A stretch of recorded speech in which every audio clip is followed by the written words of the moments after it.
he comes, here he comes.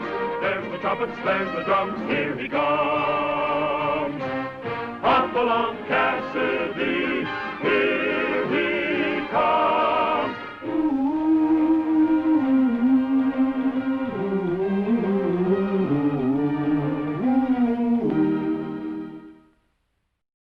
So, you think you're a tough hombre, Ben Stokes?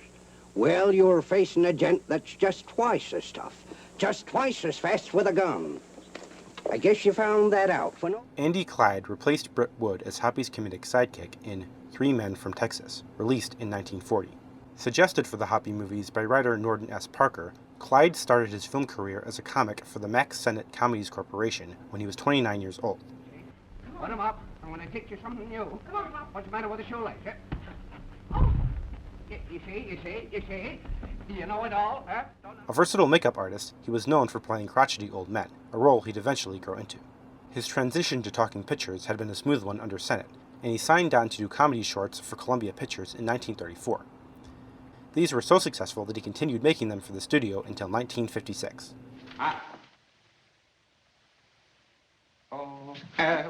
Maybe it'll wash out, or maybe you could have all dyed black. Clyde was an immensely talented physical comedian, and could generate laughter from the most subtle of facial expressions.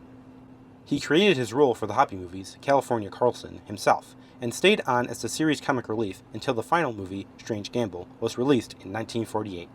Well, that's good news. California. Shucks. What I mean is that, We're sorry you're not getting married. Yeah, we're sorry.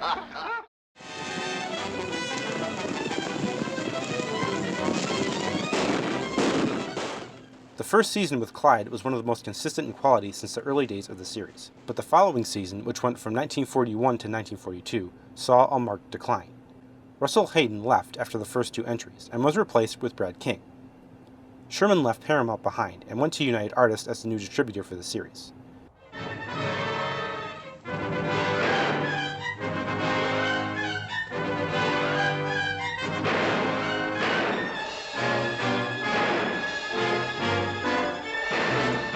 The seasons produced under United Artists, while not as consistent as earlier ones, saw some great films nonetheless. Many different actors, including Jay Kirby, George Reeves, and Jimmy Rogers, would play Hoppy's younger protege. A young actor named Robert Mitchum also appeared in a few of Hoppy's films produced in this period, first as a villain and later as an ally of Hoppy. Seems to me you're always sticking your 2 bits worth in where it isn't wanted. When Boyd took over the producer's reins from Sherman, there was a marked decline in quality. The sets were smaller, there were fewer extras, and the plots became listless and light on the action. Rand Brooks signed on to play Lucky in these last few seasons. Brooks was the son of a farmer, Arlington Rand Brooks, but his grandparents had been actors, so it did run in the family. Brooks went to Hollywood after leaving school. His first role was a bit part in one of the Andy Hardy movies. A year later, he got his chance at fame when he was cast as Charles Hamilton in Gone with the Wind, a role he later said he hated. Cry under my pillow every night. Oh, Miss O'Hara, I told you I loved you. I think you're the most beautiful girl in the world, and the sweetest, the dearest. I know I couldn't hope that you could love me. I'm so clumsy and stupid. After this, he did supporting roles in various films before leaving Hollywood to serve in the Army Air Corps during the Second World War. Returning to Hollywood after the war, he was cast as Lucky. False Paradise is probably one of the better entries to come out of this period. At the very least, it includes plenty of outdoor photography in a picturesque location. The majority of these later pictures were shot mostly on cheap sets. It also has a more exciting climax, featuring a wagon train chase among those striking lone pine mesas.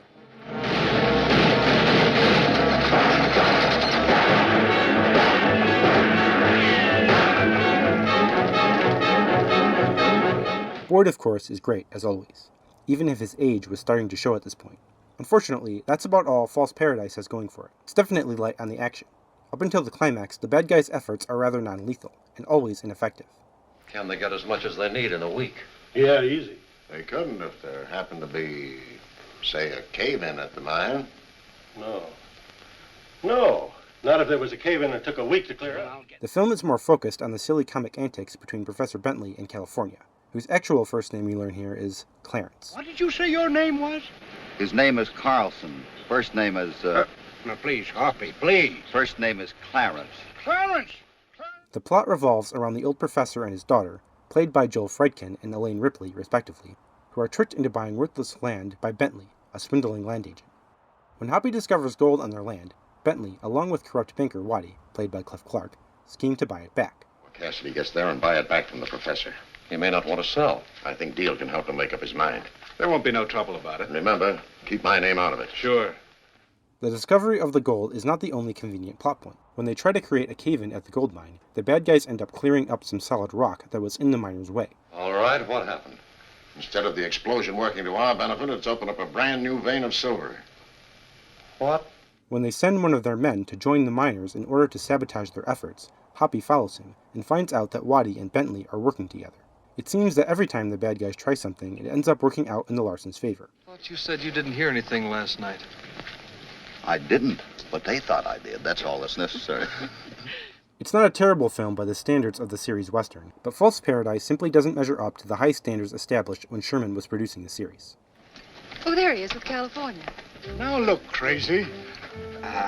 California, I've got a little gift for you. It's the first butterfly you ever caught. I want you to take it to Bar 20 and show it to the boys.